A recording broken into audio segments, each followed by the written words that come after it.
Praise the Lord.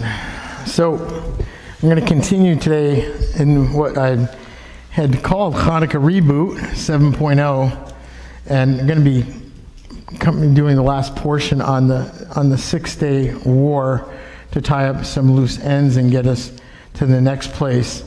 I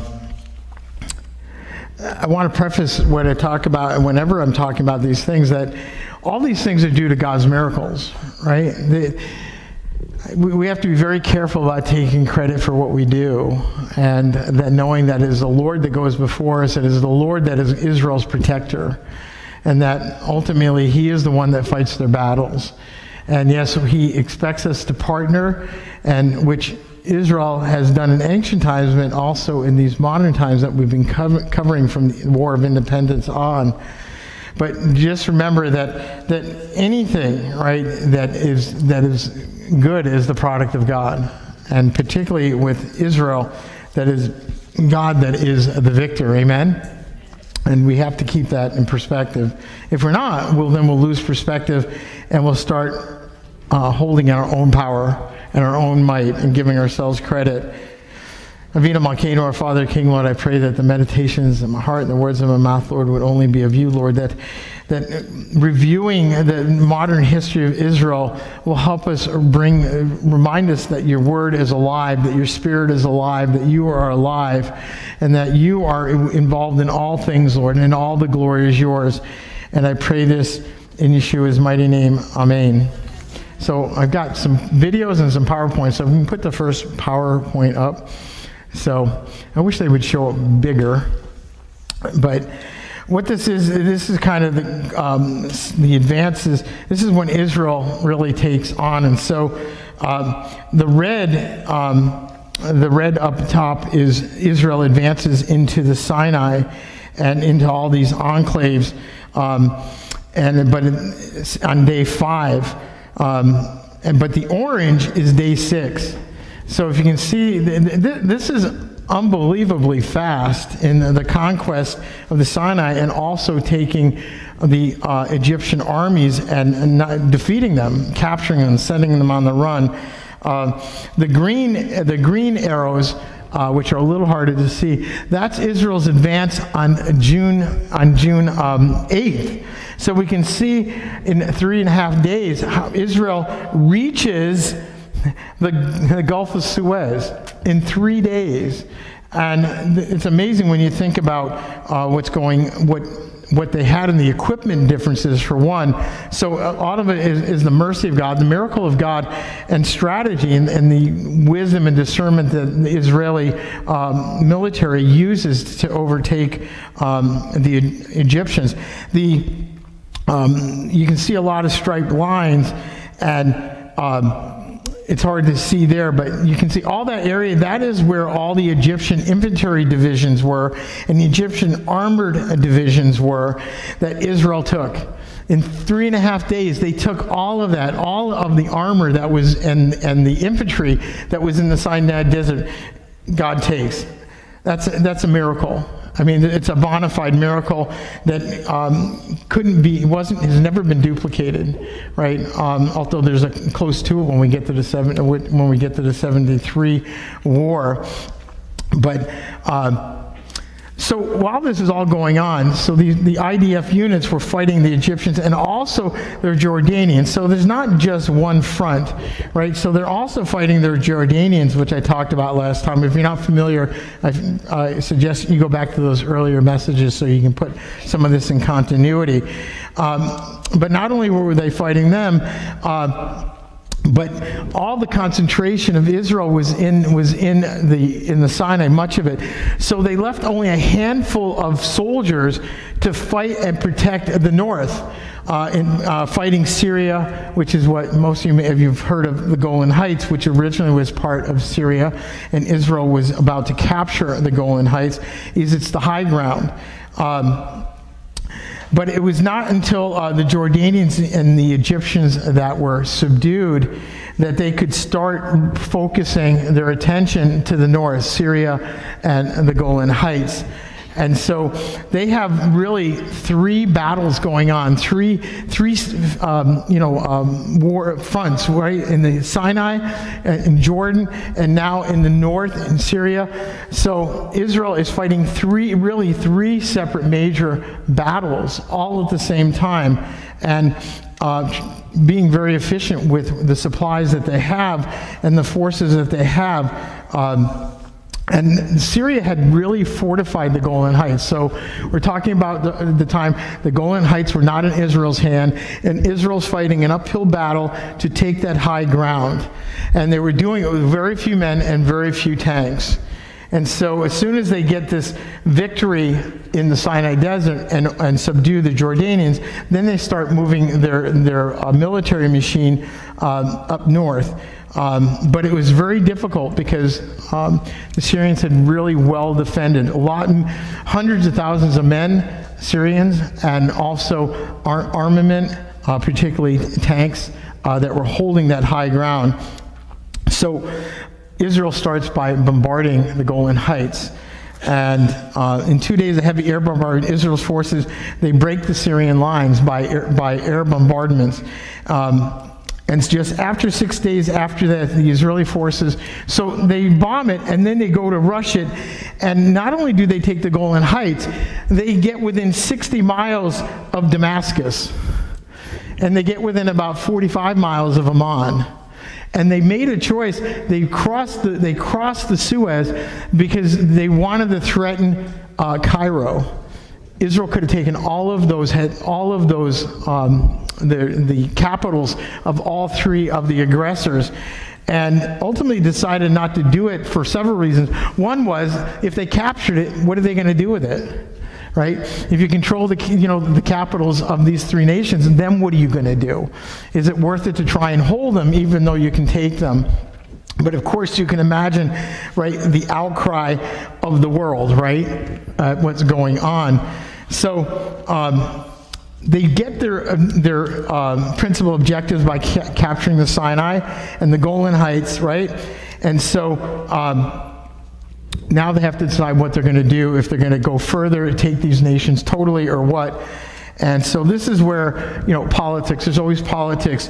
But when this happens, when they break the Golan Heights and they're only 60 miles outside of Damascus, the Soviet Union gets involved, right? Soviet Union and Syria are very close together. They still are today, as hopefully you know. But they get alarmed that Israel is going to take their friends in the Middle East and control those countries. So the Soviet Union puts pressure on, guess who? The Secretary of State of the United States, Dean Rusk, and he asks the Israelis in the strongest terms to accept the ceasefire. So this is why the 6 Day War is only a 6 Day War, because international pressure, particularly from the United States, who hasn't been a friend of Israel, pressures Israel, you can't take these capitals, because you're going to create World War III. At least that what part of the argument is, right? And so on June 10th, Israel accepts a ceasefire when they could have taken it much more. They showed their power. So I got one of the first videos I want to play. Let's play that now. So this should sound familiar with us. People, the world calling on ceasefires for Israel when they're taking care of themselves, and the world cries out foul, right? So the key to the unconditional ceasefire lay in the joint and parallel action of the United States and the Soviet Union. The news flashes clarified the situation. It soon became apparent that the Middle East power patterns of a decade were being changed in a matter of hours. Military analysts called it a lightning war. Although the fighting would continue for 6 days, the verdict of the battlefield had been rendered during the opening round. The road to a permanent peace in the Middle East would be a long one. Far more issues were raised by the fighting than were settled. To coordinate American policy on the problems the government would face in the aftermath of the conflict, President Johnson established a special committee of the National Security Council. He asked McGeorge Bundy to serve as its executive secretary. The war on the deserts of the Sinai involved far more than governmental concern. Blood ties, national origins, and deep-seated sympathies made themselves felt virtually to the doorstep of the White House.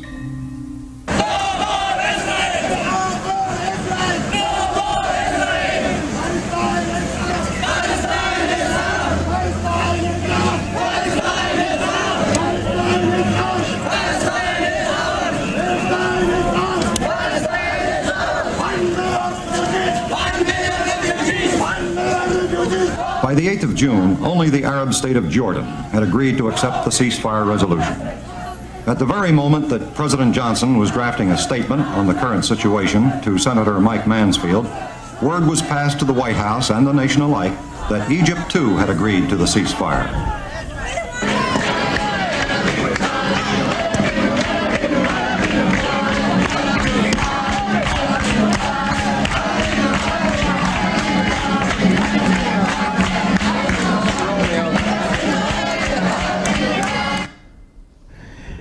Does anything look familiar? Doesn't it look like turning on your TV right now? Same thing. This is in 1967. So unfortunately, with all the wars, because of the limitations that the world has put on Israel, we're doomed to repeat the same things. It was eerie when I saw this video that it looked just like when I'm watching CNN, right? Same thing. It's unbelievable. Yeah, well, that may be. But there's one big supporter, and that's God. And so I don't worry about that. But I think that it's relevant for today. So we're looking at history, but it's relevant for us today to understand what is going on. And because of when Israel doesn't finish the job that God has given them to do, there's always problems. It was true in the ancient text when Israel didn't take care of, the Hittites, the Hivites, the Yevusis, and, all the dancing tribes that were there, right? These things have a great spiritual component to them. And so we are seeing the results of even what didn't transpire or what did transpire 3,500 years ago or even 2,000 years ago. And so we're going to learn, and we're learning history, but we can appreciate how this affects the present, right? So we can see here, America didn't do anything for Israel in the 67 war, right? Yet they're the ones that made them get a ceasefire. Interesting, isn't it? So now, it's not quite exactly the same today, but we are seeing a change. So if you're up on what's going on, in our great wisdom of our president, he's now pro-Arab and anti-Jewish. Right? So maybe he was always that way, but because of the liberal part of the Democratic Party is anti-Semitic, right? They're forcing the issue. That's why, they're dropping supplies into Gaza, food supplies and stuff. And I don't really have so much a problem with that, but how it's being done. Israel's being blamed for it. So I don't know if you know, just the other day, there was this shooting where 100 people, Gazans, were killed, and they accused Israel doing it. Israel didn't do it. Right? And so, but that's the mantra. That's what's going on. Israel did this and needs to stop, right? Blah, blah, blah, blah. And so it's the same thing over and over again. But I think that we need to be very sensitive and aware of what's going on because ultimately it affects all of us. This really affects all of us. I thought it was very interesting in 1967, they were still saying that Israel is Arab. The Gulf of Aqaba is Arab, right? That Israel doesn't own anything. They shouldn't exist. Nothing's changed, right? Those sensitivities haven't changed. In fact, they've probably gotten worse, right? And the reason they've gotten worse, I think it's always been there, is because the world has emboldened it. The world has allowed for it to happen. And so, this is God's plan, and it's a painful plan, but nonetheless, we should be on our toes and aware of what's going on. So, if we can put the second slide up, it'd be great. So these victories came at a high cost. This is one that I showed you the other time as well, but just to kind of also give you a broad-eyed view, that all the blue is what Israel conquered in the Six-Day War. So the dark, what looks like black, that was Israel as it existed. So we see the Sinai, we see the West Bank, Judea and Samaria, right, Samaria, and then we see the light blue up top, which is the Golan Heights. So in 6 days, Israel conquered all this land. It's pretty impressive. And I think, again, it's the work of the Lord. And so what was the cost? So in these 6 days, Israel lost 1,000 soldiers. It doesn't sound like a lot, but they're a very small country. And it was a significant loss. 517 were wounded. 15 were captured. They lost 400 tanks, and they lost 46 of their 200 fighters, to give you an idea. As opposed to on the Arab side, the death toll of Arab sides was 15,000 dead. Egyptians, 2,500 Syrians died, and 800 Jordanians died. Arabs lost 370 aircraft, 15 bases, 8 railway stations, 600 trucks, 700 tanks, 8,000 vehicles. Right? So by the end of the war, Israel had conquered enough territory, more than triple the size of the area controlled. So Israel, when it started, was 8,000 square miles. But at the end of the war, they had 26,000 square miles. So I give you these things because I think we always want to put real numbers to things. It's because then it becomes a bit more real. Because we live in a culture where everything's on TV. It wasn't that way in '67, really. What we have now is not anything what television was and reporting was back then. But we need to attach the cost of everything that happens, right? Because lives are valuable. God values every life, amen? And so we should count the cost. We should remember the cost. But one of the greatest things that comes out of the victory in '67 is Israel's enabled to unify Jerusalem. And we'll talk a little bit more about that. But Israeli forces not only captured the Sinai, the Golan Heights, and the Gaza Strip, and the West Bank. So let's go video 2. Again, I know everybody likes videos, so that's why I tried to find some mini videos. On June 5th, 1967, the largest armed conflict in a decades-long clash over Holy Land in the Middle East erupted. While it lasted just under a week, the Six-Day War would change the geography of the Middle East for decades to come. First, it's important to understand the basics about the disputed territory in and around modern-day Israel. Many Israeli Jews believed that they were entitled to lay claim to the land based on a promise from God, while most Palestinian Arabs, whose ancestors lived there for hundreds of years, believed they were the rightful inhabitants. In May 1948, Israel, with authority from the United Nations, formally declared its independence. In doing so, the Israeli government laid claim to land that had previously been classified as Palestinian territory, including part of the holy city of Jerusalem. The new country was therefore by design surrounded by pro-Palestine Arab nations that opposed Israel's existence. Almost immediately, troops from those neighboring countries invaded Israel and tried to reclaim some of the land. The Israeli government responded by expanding and fortifying its military presence, while peacekeepers from the UN worked to prevent the region from descending into chaos.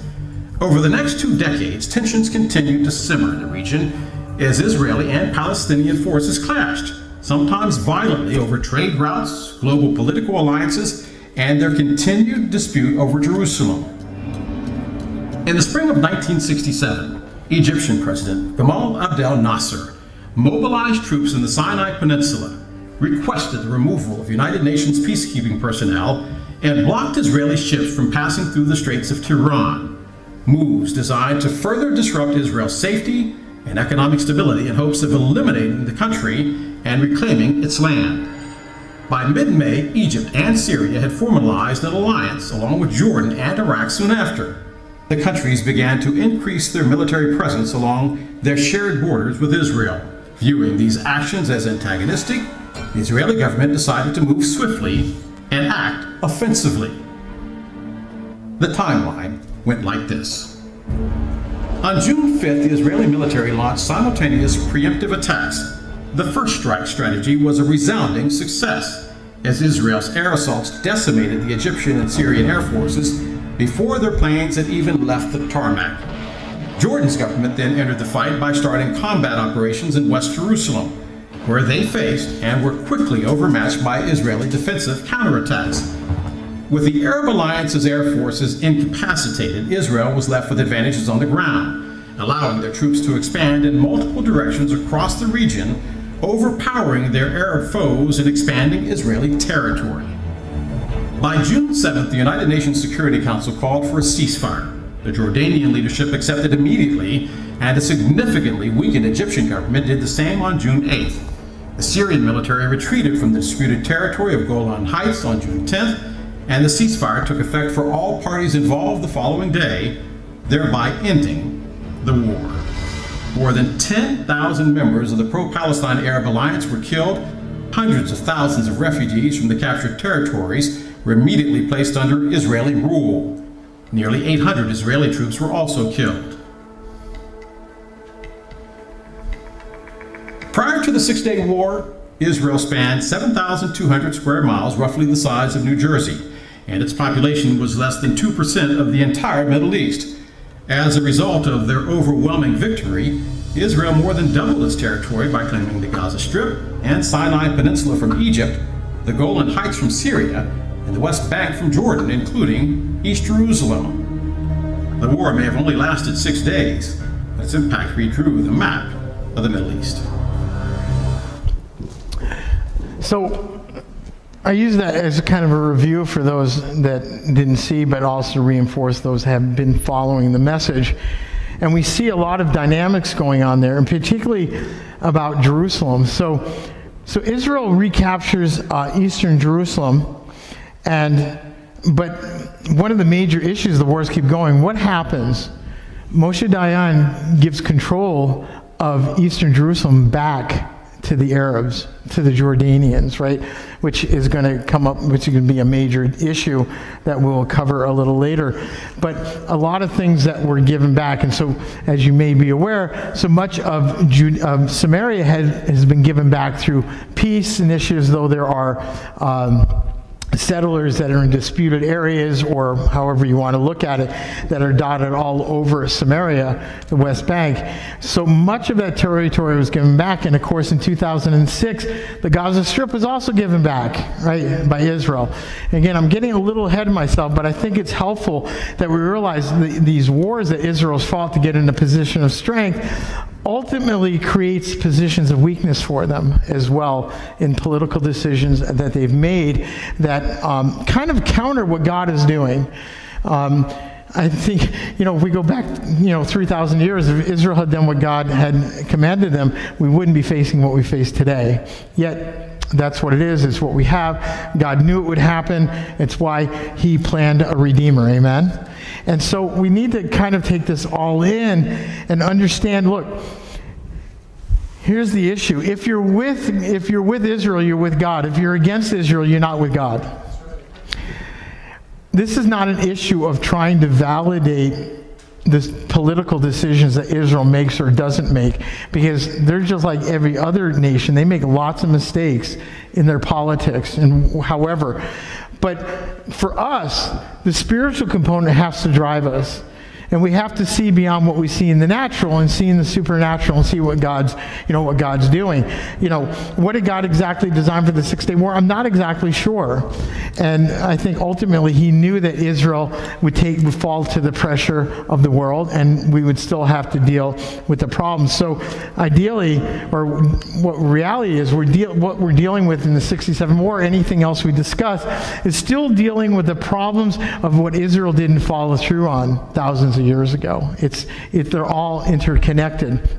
And so that's why it's important that we know our biblical history as well as our extra-biblical history, and also that we know the fairly modern history, particularly of Israel and the Middle East, so that as believers, we can be able to articulate the side that we're on and to understand what's going on, right? We can see the manipulation of the enemy and the devil of the world coming against Israel and Jews.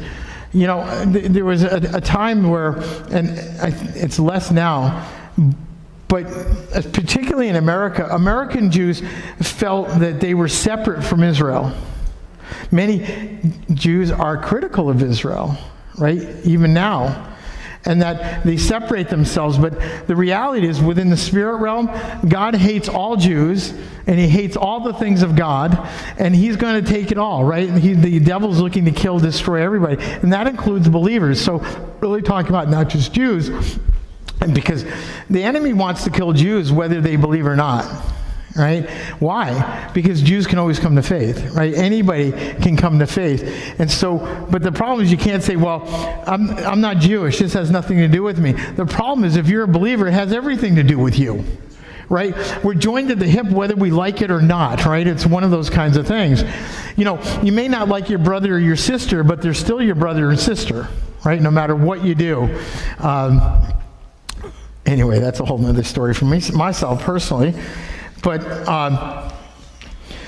so there's a lot of things in there that are touched upon. I don't know if you caught one of them, but one of the significant things is, how many refugees were there? 500,000. And they were given to Israel to take care of. They weren't given to the Arab nations. Israel was made responsible. Oy, what a mess, right? Think about it. 500,000 Arab refugees, and now there's millions, right? Because the generations go by. But what a mistake. You know, how Israel was put in a position having to take care of these refugees, which should have gone to the Arab countries because they're their people, right? So that's a major issue. So Israel now ruled more than 750,000 Palestinians. Now it's millions, right? It was 750,000 in 1967. Most of whom were hostile, right? Most of these people, they don't like Jews, right? And they think that land is theirs, and they want it back, right? Nevertheless, Israel allowed many of the refugees who fled the fight to return, and more than 9,000 Palestinian families were brought back in Israel in 1967. You don't think that didn't go bad on them, right? Of course it did, right? More than 60,000 Palestinians were allowed to return on June 19th. So Israel approved a resolution to notify the United States that Israel is prepared to withdraw from the Golan Heights and Sinai for full peace with Syria and Egypt, and a willingness to create special arrangements with Jordan. But as you probably are aware, no consensus was reached on the West Bank through the cabinet agreed to incorporate Gaza in Israel and to resettle refugees everywhere in the region. But none of the Arab nations would agree to it. Right? So Israel was even willing to do that, but the Arab nations said, no, we're not making peace, and we don't want any of them. So you can see this major problem that the end of the 67 war presents for what we have in our present day, right? Hopefully you can see that, right? Israel did not expect to be saddled with the responsibility for the captured territories. They didn't want to necessarily keep them. So unlike the 56 war and in 1957, the Arab nations did not demand Israel's withdrawal. Now, isn't that a bit strange? Why? Because they didn't want the Palestinians. Isn't it funny they lost this territory, instead of complaining about it, they said, you keep them. Interesting, isn't it? You think about it that way. It's not something that's talked about very, very often, but this lays the groundwork for what we have today, right? So some preparations were made for a military government in the West Bank in case a war had been made, but they were minor, right? The possibility that big powers would allow the occupation of the West Bank seemed unreal. So Israel is saying, we don't want to keep this land. The governments of the world aren't going to allow it, yet the governments of the world aren't saying anything. But it's kind of turned around now, hasn't it? The nations of the world say, you need to give it all back. You need to give it all back, right? To shrink Israel. It's interesting how things change, right? It depends on what your agenda is, right? So why did they do that? Well, guess what? The world didn't want the Palestinians either. It's very interesting when you start looking at these things and see how we get what we get. Israel began organizing the military government virtually from scratch in order to establish the rule of the IDF, so the IDF could bring order to all the land that they've now occupied, to set up the functions of a civil government, maintain law and order, organize and provide public services. All this was something that they hadn't planned on doing, right, for all these people, the Palestinians that they inherited. and after looking out for other necessities of the population, and try to restore life to normal, not only for Israel, but for the refugees, and to reconstruct an economy for them, because they didn't have them before the war, and now they definitely don't have anything. So Israel starts to build all this infrastructure after the war to try and develop viable communities for the Palestinians that are there. But of course they reject it, right? And I mean, I'm making a really long story short, but why didn't they take it? Well, because they're still thinking, we're going to get all the land. We're going to get Israel. We're going to do it. So they didn't cooperate. The Arab nations didn't cooperate with Israel in any shape or form in order to develop a viable plan. And neither does the UN, because the UN, what do? They make up the refugees. They have a whole arm of the UN, billions of dollars going to maintaining refugees. It's never been done before. Just now. So to me, that's not only a world government thing, that's a demonic thing, right? The devil's setting up his plan for chaos within the world. And of course, it makes sense that it would be right in the heart where God lives, right? The apple of his eye. It makes sense spiritually. So no occupation is pleasant, right, for the inhabitants. We'd all agree with that. But the Israeli authorities try to minimize the impact on the population, so they actually were taking care of them, working to develop them, the ability for them to build infrastructure and communities. The government actually was praised for its effort to create a livable situation by all the Arabs now under their supervision. So they hate being there, but because the Arabs did nothing for the Palestinians before, and now the Israeli government is doing everything they can to create an environment for them that's livable, and they thank Israel for doing it and hate them at the same time. It's hard to wrap our head around that. At least it's hard for me to wrap my head around it.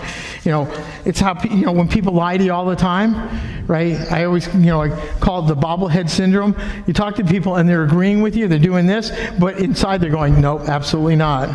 Thank you for setting this up, but I hate you. And I think that we see this within the components and being born out of this particular war, the 67 war, because really nothing was resolved in the 67 war, right? Nothing was resolved. And so it in fact created more problems, right? So, but Israel did even more, right? They did provide economic assistance. For example, Palestinians in the Gaza Strip were moved from camps to new homes. Israel built homes for the Palestinians, right? This stimulated protests from Egypt, which had done nothing for the refugees when it controlled the area. So it's kind of redundant what I just said. But Israel was doing all the things that the other nations should have been doing for their own people and didn't. Yet Israel gets lambasted all the time for not doing anything, hating, pushing out. It's not the truth. It's a lie. It's an absolute lie. So, except for the requirement that school texts be purged of anti-Israeli and anti-Semitic language because they were teaching their children even before the wars to hate Jews, authorities tried not to interfere with the inhabitants. So Israel was setting up communities, spending billions of dollars to set up viable communities where hopefully the children and the next generations would be raised up to be in unity with Israel under the flag that they live. But no, that's not what happened. And so we can see that it was almost doomed from the start, that it was never going to happen. Arabs were given freedom of movement. They were allowed to travel to and from Jordan. In 1972, elections were held in the West Bank. So they're giving them autonomy over this land. Again, remember, Israel they don't want them there in the sense of, if you're going to live here, be part of Israel. But the Palestinians have never done that. They've always said, no, we're going to have our own nation. In fact, we're going to have you. We're going to consume you. And that's been the mantra ever since, and that's why we see other wars. And it wasn't new to 1967, but we can see Israel bending over backwards to try and assimilate these people into a country where they would be proud to be there. But all they did was take and not give, and teach their children, which we still see, to hate and to kill. East Jerusalem Arabs were given the opportunity to retain Jordanian citizenship or acquiring Israeli citizenship. They were recognized as residents of a united Jerusalem and given the right to vote and run for city council. Also, Islamic holy places were put in the care of a Muslim council. Despite the Temple Mount's significance to Jewish history, Jews were barred from it. So this has created many other problems, not only spiritually, but physically, right? Just practically the component. So Israel reunites Jerusalem, brings it all into one, and then they start divvying it back up to the Arabs. It's been nothing but a nightmare, right? Because, Arabs can go anywhere in Jerusalem, but Jews can't. Bit of an irony, isn't it, that they captured it and they own it, but they've capitulated to that. And unfortunately, the same man, and it'll come up later, Moshe Dayan, who took Jerusalem, he's the one that gave it back. And it created major problems and other issues with Moshe Dayan later on that will come up. So he goes from a hero to a goat in a matter of a few years, which is really sad. And I will talk about that, not today so much, but when we get to the 73 war. So why didn't the war lead to peace? So I have that third PowerPoint. We can put that up first. So again, I wish they look bigger. It's as big as I can make them. So again, this is a reiteration. So we see on the left-hand side is what Israel looked like before the Six-Day War, and on the other side, so there's a direct comparison, the size it was after the Six-Day War. And this in itself kind of leads to why there's no peace. Right? Because though you have all this, and Israel has, since this map, Israel's given back the Sinai and the Gaza and the majority of Samaria, the West Bank, but that has not led to peace. Of course, we hadn't gotten to that by here. So why didn't the war of 1967 lead to peace? So Israelis, through that routing of the Arab armies, would convince the leaders they had no hope of destroying Israel and agree to a peace agreement. Well, that didn't go to Hoyle, right? You would think. So the Arabs, however, had been humiliated and would have to regain their honor before contemplating any accommodations with Israel. Instead of peace, what happens? The Arab League summit in Khartoum in August of 1967, so this is a month and a half after the war ends, declare the Arab position toward Israel would be no peace, no negotiations, and no recognition. So the war didn't produce the peace that Israel may have hoped that it would bring their hostile partners to the table. But so in spite of their losses, the Arabs say, no, we're not giving anything in to Israel. On November 22nd, 1967, the United Nations Security Council unanimously adopted Resolution 242, it's very famous, establishing a formula for Arab-Israeli peace. And what is it? It's in a nutshell, calling on Israel to withdraw from the territories, not all the territories captured in the war, in exchange for secure and recognized boundaries. With the aim of achieving a peaceful and accepted settlement, this resolution became the basis for future talks. And so we're going to show the video. I have a video on Resolution 242. So we'll show that next.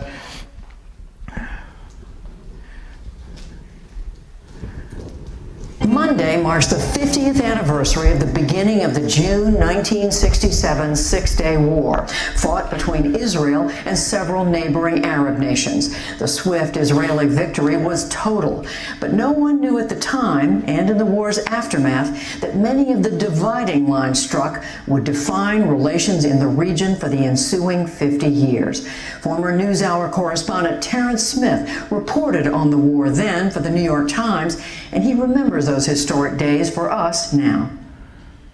The Six-Day War between Israel and her Arab neighbors began 50 years ago, shortly after dawn on the hot, dry morning of June 5th, 1967.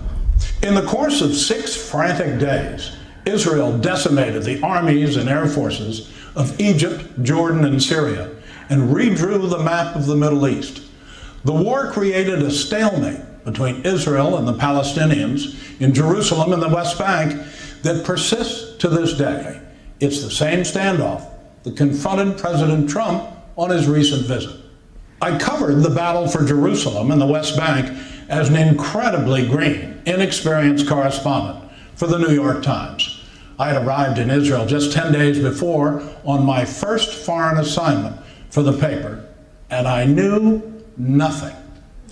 Scrambling after the Israeli army units as they conquered the ancient old city of Jerusalem, I followed them inside as they took control of the Western Wall, the retaining wall of the Second Temple.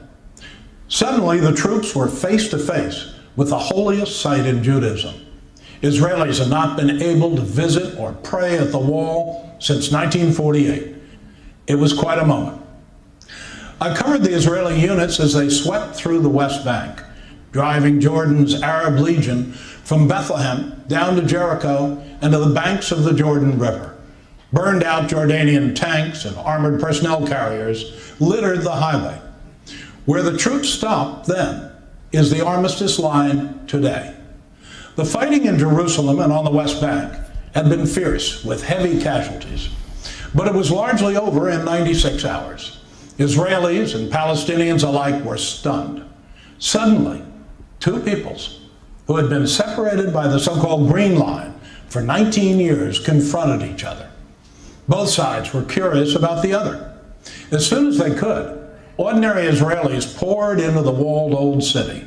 Curiosity and the universal human instinct for bargains drove them into the shops in the narrow streets of the old city. The shelves on the Jordanian side were stocked with duty-free electronics and small luxuries that were unavailable or much more expensive in high-tariff Israel. The bargains flew off the shelves. And not just ordinary Israelis. Teddy Kollek, the mayor of Israeli Jerusalem, and Israel's defense minister, Moshe Dayan, both famous antiquities collectors, descended on the Arab dealers in East Jerusalem and negotiated for ancient treasures to add to their collections. Palestinians began to explore West Jerusalem and meet Israelis for the first time. A few had the nerve to travel to Jaffa to visit homes that they or their parents had fled in 1948. In the process of getting to know each other in the first weeks after the war, Palestinians discovered that Israelis were not, in fact, 10 feet tall, and Israelis found that Palestinians were not, in fact, all cutthroats. It was not all sweetness and light. A lot of blood had been spilled. But people on either side of the Green Line wanted to see what they could while they could. There was a shared assumption that because the Israeli victory had been so total, that this time some sort of peace was inevitable. It was an assumption, not necessarily an aspiration, not for everyone. People on both sides expected that the ceasefire would be replaced by an agreement. Israel would give up some of the occupied territory, just as it had during the Suez Crisis 9 years earlier. And that this time, finally, there would be peace. How could it not? No one I spoke to in those months after the war thought that the standoff between Israel and the Palestinians would last for 50 years. Even the deeply cynical Moshe Dayan famously said he was just waiting for the phone to ring from the other side to negotiate peace. It was not to be. By the fall of that year, the Arab states met in Khartoum and agreed on their famous 3 no's. No negotiation, no recognition, no peace with Israel. At the same time, the first Jewish settlers had established a rump settlement on the West Bank, promising not to leave. I remember asking Dayan at a news conference what was going to be done about the settlers. If we can solve the big issues, he told me, the settlers will be no problem. Today, there are some 400,000 Israeli settlers in the West Bank and 350,000 more in East Jerusalem. They are still promising not to leave and constitute a major political voice on the right in Israel. So the elements of a deadlock, the same deadlock that has defied a solution for 50 years, were in place before the year was out.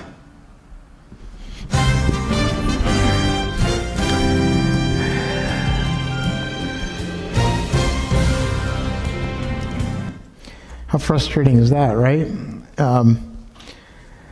in some ways, nothing's changed since 1967. In some ways, nothing's changed in 2,000 years. In some ways, nothing's changed in 3,000 years. It's a bit, daunting when you think about it. But it's not hopeless, right? When Israel turns to the God of Israel, right, that they will find, and Messiah returns, it'll all be resolved. But in the meantime, we have to deal with these things. We can't ignore these things.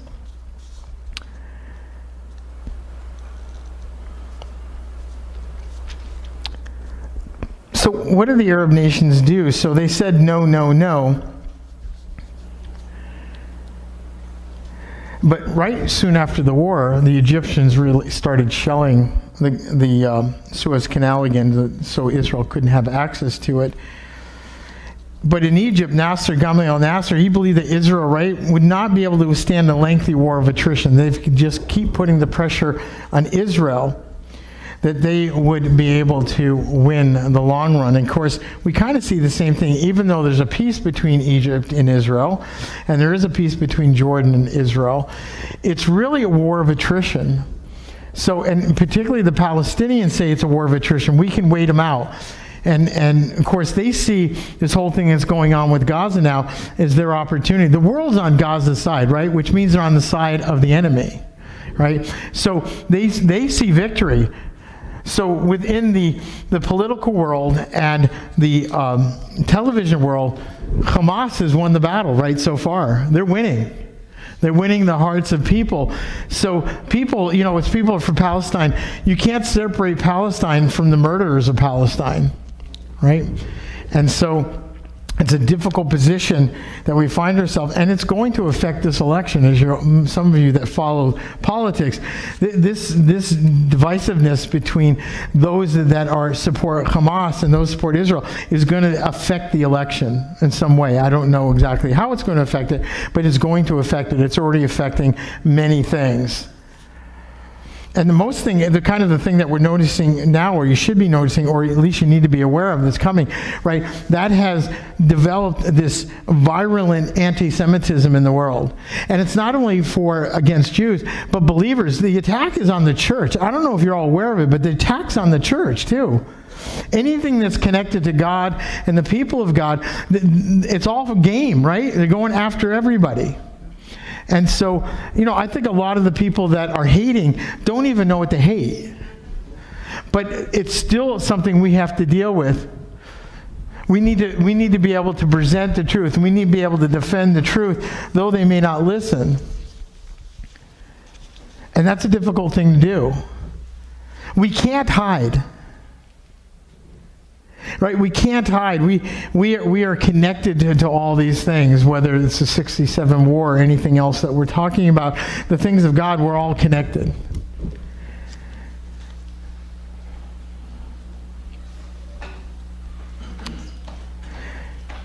After the 67 war, in the next 6 months or so, 1,400 Israelis died through attacks from Egypt, and over 5,000 Egyptians died after the war. The battles have always raged, although with that peace, some things changed temporarily, and we don't see that per se right now, but it will change. So one of the things I want to talk about that to kind of close this out, which most people are not aware of, when Israel was facing the early days of the 67 war, there was a fear that they could be defeated, and they considered a nuclear option. Most of you aren't aware of this. But they wanted to launch a weapon that would scare the Egyptians. And according to retired Brigadier General Yitzhak Yaakov, Israel had a plan codenamed Shimon or Samson. And Israel actually rushed to assemble a nuclear weapon with the intention of detonating it on a mountaintop in the Sinai Desert as a warning to Egypt and the other Arab states that Israel would not be defeated. Now, think about the ramifications of that. Not just then, think about the ramifications of that now. Nuclear weapons in 1967 were nothing compared to what they are now. You may blow up a mountain in 1967. Today, you blow up whole nations. You know, I believe scriptures speak to nuclear weapons, right? You know, where bodies melt and eyes pop out of your heads and those kinds of things. And I think it's in Ezekiel and Zechariah. There's things we don't know that we should know. And I think that it's God's mercy that provided Israel to be victorious in 6 days, that eliminated this need, or this perceived need, to detonate a nuclear weapon. You know, it's believed that Israel is the 5th largest nuclear nation in the world. Good, but, you know, Iran is soon to be a nuclear nation if it isn't already, and I don't think they would hesitate to use it. And so, not to be for us to have fear, but that we would have faith, knowing that we live in a world that could easily destroy itself, easily, probably 10 times over. And I think when you're dealing with evil nations, I mean really evil, particularly within Islam, they don't think about the consequences of a destroyed world. They just think about the glory they'll receive in heaven, right? I've always said that, you know, they believe, you know, in Islam, they believe if they're martyred, that they get 72 virgins. And I've always realized that's wrong. When you look at the translation, it actually says 72 Virginians. And so they've totally got that wrong. And so they're looking for something that is, they're not going to get what they bargained for, right? One 72-year-old virgin. Oh, that's... I guess it could be taken that way, too. Wow. Yeah. Okay. I don't even know what to say to that one. Okay. It didn't stump me. I just don't know what to say to that perverted view, right? So,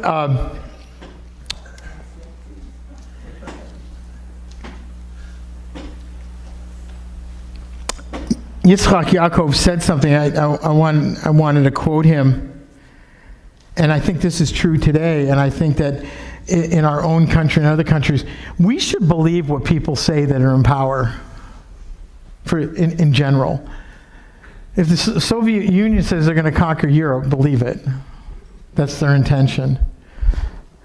If the Iranians say they're going to use the nuclear weapons, you should believe them. But Yitzchak Yaakov, back in 1967, he said this: you've got an enemy, and he says he's going to throw you into the sea. You need to believe him. We all too often, you know, give it off as hyperbole, right? Oh, they wouldn't really do that. Satan is insane. Satan believes what he says. I pray that we will be. Look, I believe that believers will not fall under the wrath of God, but believers do suffer the consequences of a world gone mad too, right? So where does that leave us? And I want to close that with last video that we have.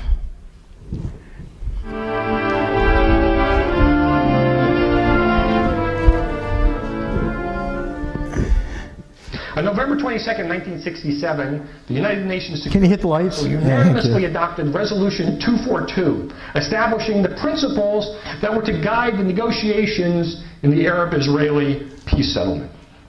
The most controversial clause in Resolution 242 is the call for the, quote, withdrawal of Israeli armed forces from territories occupied in the recent conflict, unquote. Now, this is linked to a second unambiguous clause which calls for, quote, the termination of all claims of states of belligerency and the recognition that every state in the area has the right to live with peace in secure and recognized boundaries free from threats or acts of force. In other words, for Israel to withdraw from territory in exchange for peace. But the resolution does not make clear that Israel has to withdraw before the Arabs make peace. In fact, there's no prerequisite. There's nothing that stops the Arabs from making peace and then Israel withdrawing.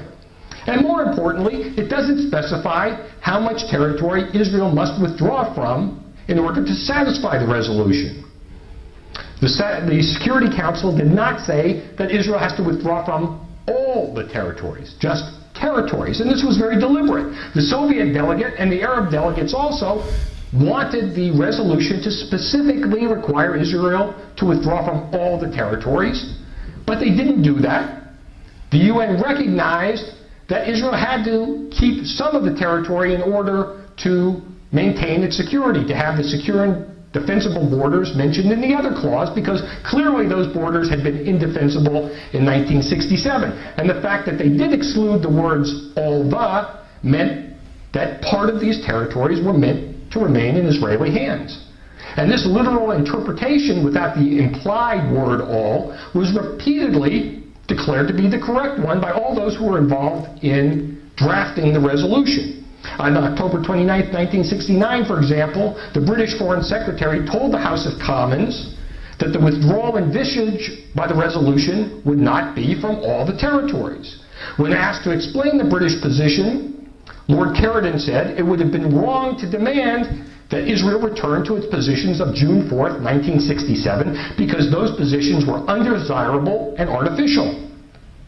Similarly, Ambassador Arthur Goldberg, who had been the U.S. representative involved in drafting the resolution, explained that the notable omissions, which were not accidental in regard to withdrawal, are the words the or all and the June 5, 1967 lines. The resolution speaks of withdrawal from occupied territories without defining the extent of the withdrawal. The resolution clearly calls on the Arab states to make peace with Israel. And the principal condition is that Israel withdraw from territories occupied in 1967, which means that Israel must withdraw from some, all, or none of the territories still occupied. But to date, Israel has withdrawn from 93% of the territories that it won in the War of 1967, and could be said to have already fulfilled its obligation under Resolution 242.